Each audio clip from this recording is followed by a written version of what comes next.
இனிய நண்பர்களே, அன்பான வணக்கங்கள். இந்த காலகட்டத்தில் மனிதர்கள் வாழ்கிற வாழ்க்கையை பார்த்தோம்னா ரொம்பவும் சிக்கல் நிறைந்ததாகவும் மனசுக்கு ஒரு நிம்மதியை கொடுக்குற வாழ்க்கையை இல்லைன்னு தான் சொல்லணும். சந்தர்ப்ப சூழ்நிலைகள் மற்றும் மனிதர்கள் ஏதாவது ஒரு பிரச்சனையை நம்ம வாழ்க்கையில ஏற்படுத்திட்டே தான் இருக்கிறாங்க. வாழ்க்கையை சந்தோஷமா அனுபவிக்கவே முடியாம ஏதோ ஒரு தண்டனையை கழிக்கிறா போலதான் நம்ம வாழ்க்கையை வாழ்ந்து கொண்டிருக்கோம். இதற்கு மாறாக நம்ம மனசு லேசாகவும் வாழ்க்கை எளிமையாகவும் வாழ என்ன செய்யணுன்றத வாங்க அந்த கதையை பார்த்து தெரிந்து கொள்ளலாம். ஒரு முறை ஒரு நாட்டின் மன்னர் தன்னுடைய மந்திரியை பார்த்து சொன்னாராம், எனக்கு ஒரு உதவியாளர் தேவைப்படுகிறார். அவரு எந்நேரமும் என் கூடவே இருக்கணும். எனக்கு ஏற்படக்கூடிய பிரச்சனைகள் எல்லாம் தீர்த்து வைக்கக்கூடிய திறன் இருக்கணும்.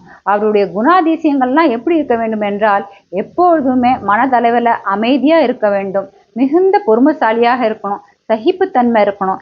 எந்த மாதிரி ஒரு சந்தர்ப்ப சூழ்நிலையோ மனிதர்களை சந்தித்தாலும் அதை ஏற்றுக்கொள்கிற திறன் அவனுக்கு இருக்கணும். அப்படிப்பட்ட ஒரு உதவியாளர் எனக்கு தேவைப்படுறான் அப்படின்னு மந்திரியை பார்த்து சொன்னாராம். அதை கேட்ட மந்திரியார் சொன்னாராம், இந்த விஷயத்த நம்ம நாட்டு மக்கள் இடையில அறிவிக்கலாம் அண்ணா. அதுக்கு பிறகு இந்த நாட்டு மக்கள்ல இருந்து சில பேரை, அதாவது கிட்டத்தட்ட ஒரு 10 பேரை தேர்ந்தெடுத்து சில பரீட்சைகளை வச்சு அதன் அடிப்படையில நான் ஒரு 10 பேரை தேர்ந்தெடுத்து உங்க முன்னாடி நிறுத்துறேன். அந்த 10 பேர்ல இருந்து உங்களுக்கு யாரு சரியா படுகிறார்களோ அந்த உதவியாளரை நீங்க உங்களுக்கு வேண்டிய பரீட்சையை வச்சு நீங்க தேர்ந்தெடுத்துக்கலாம் அப்படின்னு சொன்னாராம். அதை கேட்ட மன்னர் யோசனை பண்ணாராம், மந்திரியாரே நீங்க சொல்றதுல அர்த்தம் இருக்கு, நான் அது பிரகாரமே செய்யறேன். நீங்க முதல்ல அந்த 10 பேரை தேர்ந்தெடுத்து என் முன்னாடி கொண்டு வந்து நிறுத்துங்க அப்படின்னு சொன்னாராம். மந்திரியாரும் இந்த விஷயத்த நாட்டு மக்கள் இடையில அறிவிச்சாராம். பல இளைஞர்கள் திரண்டு வந்தாங்களா அரண்மனைக்கு. அங்க வந்து பல பரீட்சைகள் வைக்கப்பட்டுதான். அதுல இருந்து ஒரு 10 பேரை மந்திரியாரு தேர்ந்தெடுத்தாராம். மன்னர் அந்த 10 இளைஞர்களும் பார்த்து சொன்னாராம், இப்ப உங்க 10 பேருக்கும் நான் ஒரு போட்டி வைக்க போறேன். அந்த போட்டியில யார் வெற்றி பெறுகிறார்களோ அவங்களுக்கு தான் இந்த உதவியாளர் பதவி கிடைக்கும் அப்படின்னு சொல்லிட்டு அந்த 10 இளைஞர்களும் ஒரு பூட்டி அறைக்கு முன்ன வர சொன்னாராம். அந்த பூட்டி அறைக்கு முன்னாடி ஒரு மேஜை இருந்ததாம். அந்த மேஜை மேல ஒரு கொத்து சாவியும் வைக்கப்பட்டிருந்ததாம்.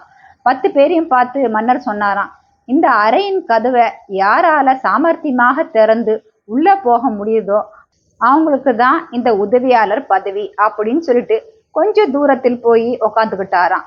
இந்த 10 பேருமே அந்த சாவி கொத்தை எடுத்து அதுல இருக்கிற ஒரு சாவியை போட்டு அந்த கதவு அறை திறக்க போகுது, இதுல என்ன பெரிய பிரமாதம் புரியலையே அப்படின்னு நினைச்சுக்கிட்டு ஒருத்தரா அந்த சாவிகளை எடுத்து அந்த கதவை திறக்க ஆரம்பிச்சாங்களாம். எல்லா சாவிகளையும் போட்டு முயற்சி பண்ணாங்களாம். ஆனா ஒரு சாவியால கூட அந்த பூட்டை திறக்கவே முடியலையாம். இதுல 9 பேர் மட்டும் மீண்டும் மீண்டும் முயற்சி பண்ணிக்கிட்டே இருந்தாங்களாம்.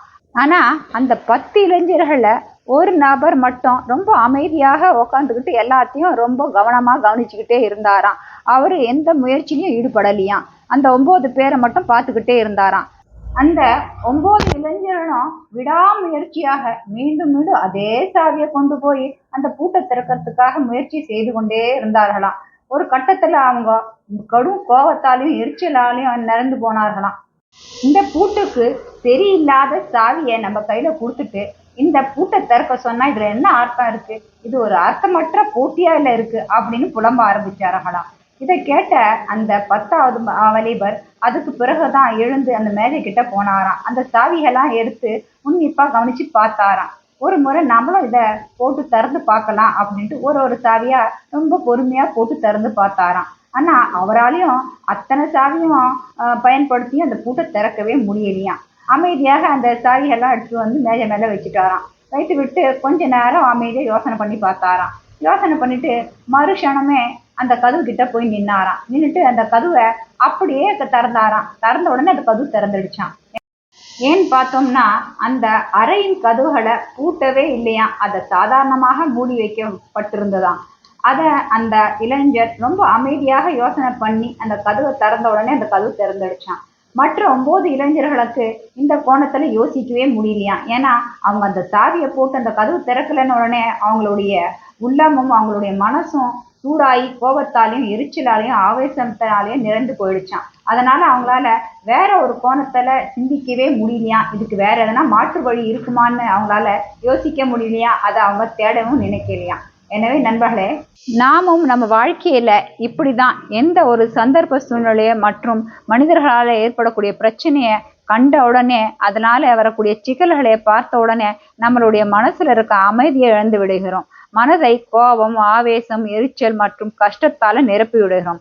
நம் மனதில் உள்ள அமைதியை நாம இழந்த உடனே நம்மளுடைய யோசிக்கிற திறன், நம்ம புத்தியை பயன்படுத்துகிற திறனை நம்ம எல்லாம் இழந்து விடுகிறோம். இதனாலவே நம்ம வாழ்க்கை நமக்கு ரொம்பவும் கடினமாகவும் சிக்கல் நிறைந்ததாகவும் நமக்கு தென்படுகிறது. எனவே நம்ம செய்யக்கூடியது ஒரே விஷயம்தான். எந்த ஒரு பிரச்சனையா இருந்தாலும் அதுக்கு தீர்வு இருக்குது. இப்ப இல்லைனாலும் எதிர்காலத்துல கண்டிப்பா அதுக்கு தீர்வு வரும். அதனால மனதில் இருக்கிற அமைதியை மட்டும் ஒரு காலகட்டத்திலையும் நம்ம இழக்கவே கூடாது.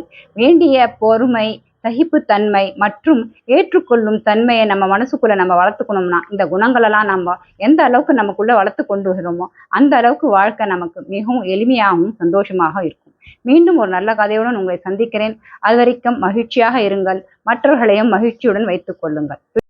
பிடித்திருந்தா லைக், ஷேர் அண்ட் சப்ஸ்கிரைப் பண்ணுங்க. உங்களுடைய கருத்துகளையும் மறக்காம சொல்லுங்க. வாழ்க வளமுடன். நன்றி. ஓம் சாந்தி.